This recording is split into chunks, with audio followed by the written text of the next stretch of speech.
Picture a lady in a wheelchair getting a letter that says, "Show up in person," or your case gets closed. That is the kind of moment that makes immigration lawyers reach for coffee and their laptop at the same time. Here is the thing nobody tells you. USCIS does not just hand out waivers for fun, you have to ask, and you have to ask the right way with the right paperwork. The first avenue is a request for accommodation based on disability or medical condition.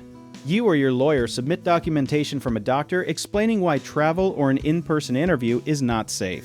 Think of it like asking your teacher for extra time on a test, except the stakes are your entire immigration status instead of a grade. USCIS actually has an official disability accommodation request process, and yes, it works for physical, mental, and even temporary conditions like recovering from surgery. The second avenue involves military families or people stationed overseas. If you are serving your country or your spouse is, there are special provisions that let you request interviews at embassies or consulates instead of dragging yourself across the globe.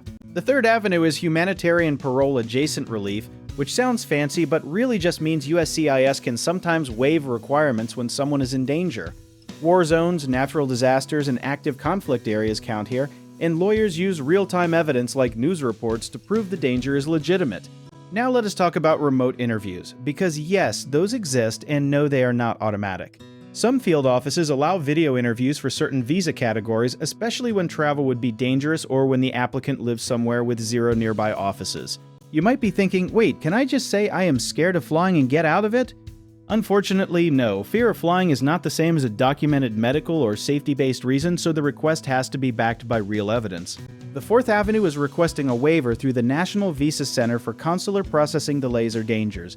If the country you would need to travel to is under a travel warning, lawyers can request interview location changes to a safer nearby consulate. Here's a fun twist. Sometimes the danger is not natural disaster or war, it is domestic violence.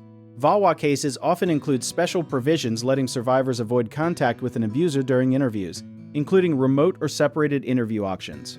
A lot of people assume immigration law is just forms and stamps, but honestly, it is more like a puzzle where every piece needs proof. You cannot just say, "Trust me." You need medical records, police reports, embassy notices, or official travel advisories. One common misunderstanding is thinking a lawyer can wave a magic wand and skip the interview altogether. In most cases, the interview still happens, it just happens somewhere safer or through a screen instead of in a packed waiting room. Historically, these accommodations expanded a lot after 2020 when the whole world realized in person anything could be a health risk. That shift actually made USCIS more flexible about video interviews than it ever was before. The real lesson here is preparation beats panic every single time. The earlier you gather your medical letters, safety documentation, or military orders, the smoother this process becomes. So if you're sitting there wondering whether your situation qualifies for a waiver or a remote interview, the answer is probably yes, but only with the right paperwork and the right timing.